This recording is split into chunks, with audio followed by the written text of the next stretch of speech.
Good morning guys. Ayan. I-unbox po natin itong Insta360 X4.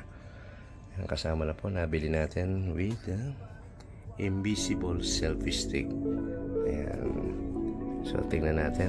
So hindi pa natin kabisado paano gamitin to. At para makasama rin natin itong ating GoPro 11 Black. Uwi tayo ng Pinas short holiday. Ito gagamitin natin guys. Sasamahan nyo ako guys, titingnan natin baka mayroon diferensya yung nabili natin o baka defecto o kulang-kulang. Ayan, buksan natin. Ayan.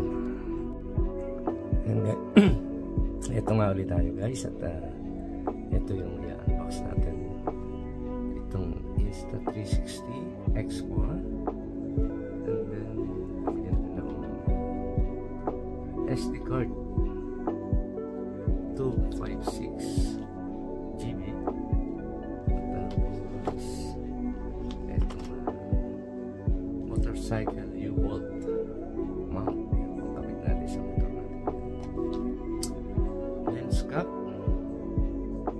pang protection sa lens. At syempre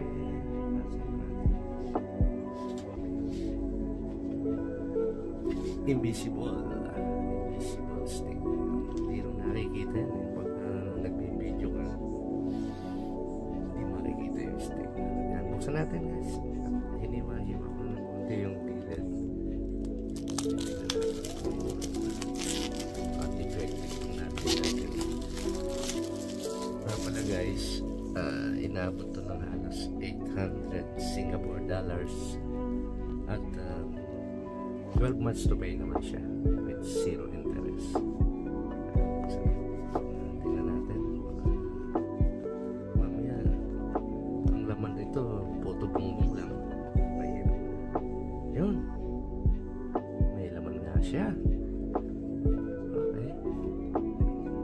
Ito yung mismo camera. Action camera with two-sided lens.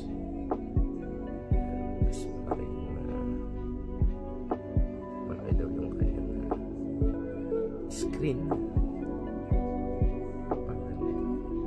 Ito kabisado guys. First time kong gagamit nila.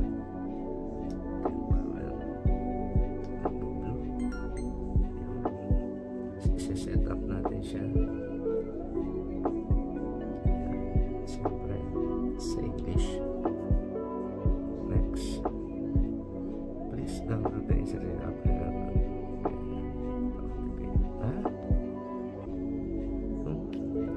People pagka di pa lang siya nag-download may wifi password pa. Ayan, tingnan lang muna natin sa setup. Then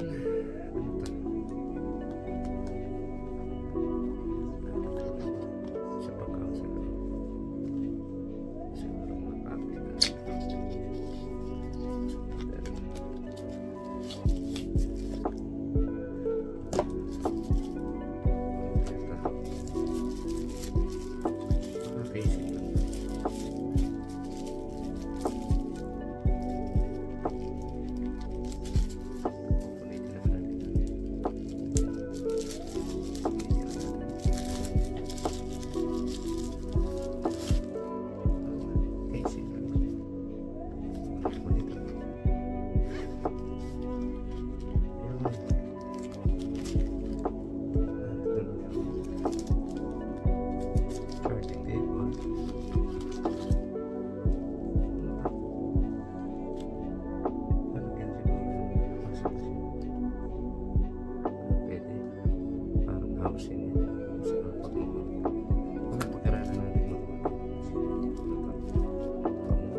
natin. Buksan natin yung iba. Next is the lens cap. Testing na natin. Tapos ibang model na din natin ngayon. Dapat di pa yung dalawang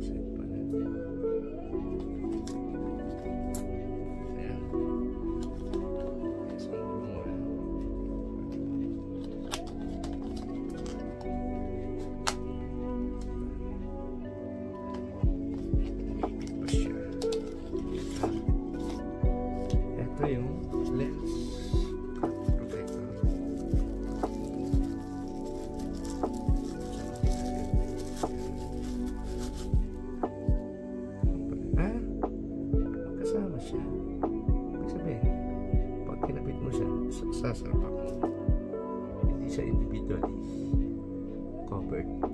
Sabihin, cover siya on both sides on one go. Kala kasi transparent din, parang lens protector. Ito pala totally lens cover. Nilagay mo yan, hindi mo siya gagamit. Okay? Selfie stick baseball stick mamaya na. Ano pa? Asa yung SD card? Saan nalagay ng SD card? Saan nalagay ng SD card?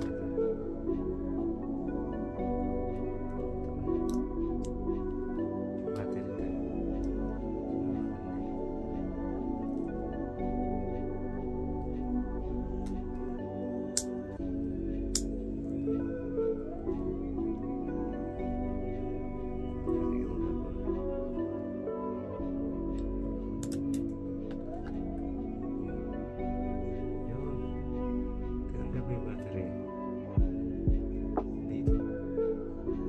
Isang slot dito talaga ng SD card.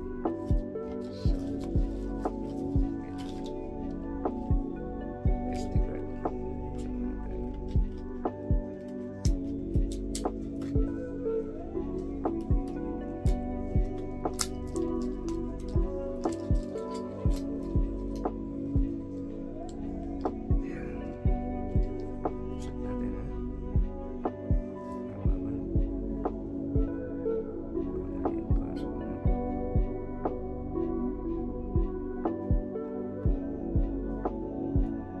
yun.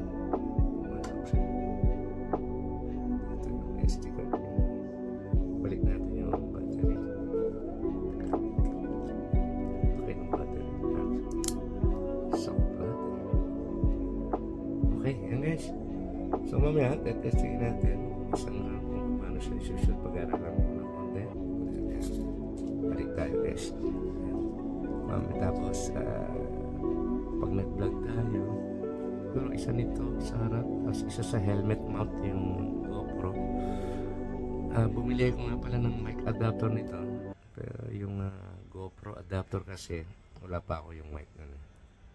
Subukan ko kung alin ang mas magagamit ko, yung GoPro mic or Insta360 mic.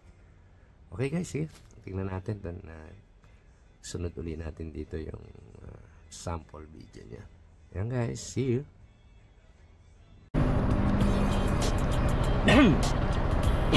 Okay guys, ready for take off tayo. First try ating Insta360 mounted dito sa ating X-Max 300 sa rainy day. Actually the weather is not so good, tapos lang ako na nag-vibrate pa yung mounting.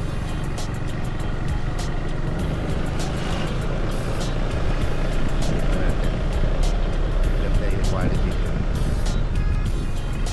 Wala, ito yung setup niya.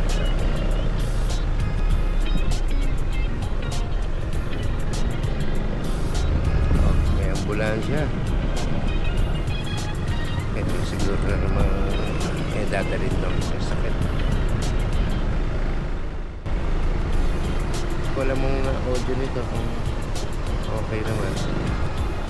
Paring sa GoPro. Medyo maluwag yung pagkakamount ko, nagbabibrate. Ewan ko pagka pinilay natin mamaya. Nakikita pa yung vibration.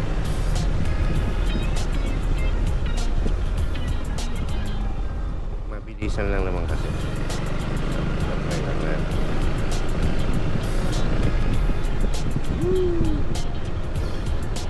Right.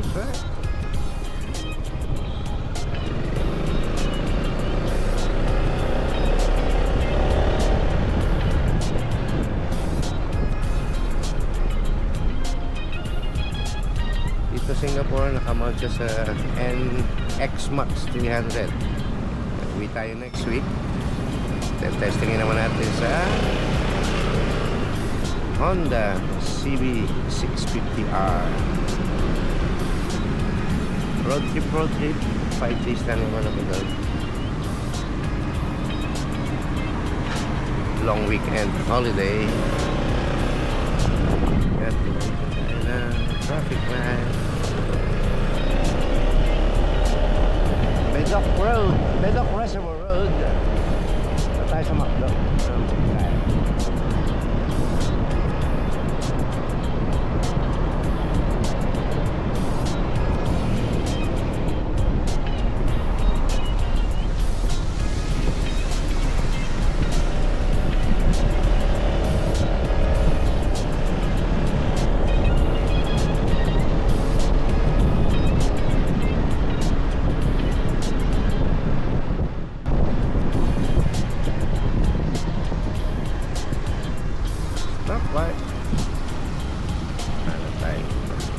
Basang-basa pa rin ang wala.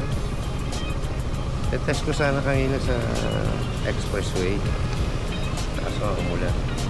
Ikot sana ng Garden by the Way. Sayang. Last week ko pa pinili ito eh. Kanina ko na lang in-unbox. Matetesting natin ngayon yung quality ng kanyang video. Hindi ko pa kabisado lahat ng mga settings, so natututunan din natin.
Dapat ka mag-minor sa kalsada. May mga strip sa kurbada. Mga naman hinahampa ka na, mabisit ka. Parang makaldag eh. Kurbada na kasi eh. Okay, muna tayo. Deposit na ako sa ATM machine.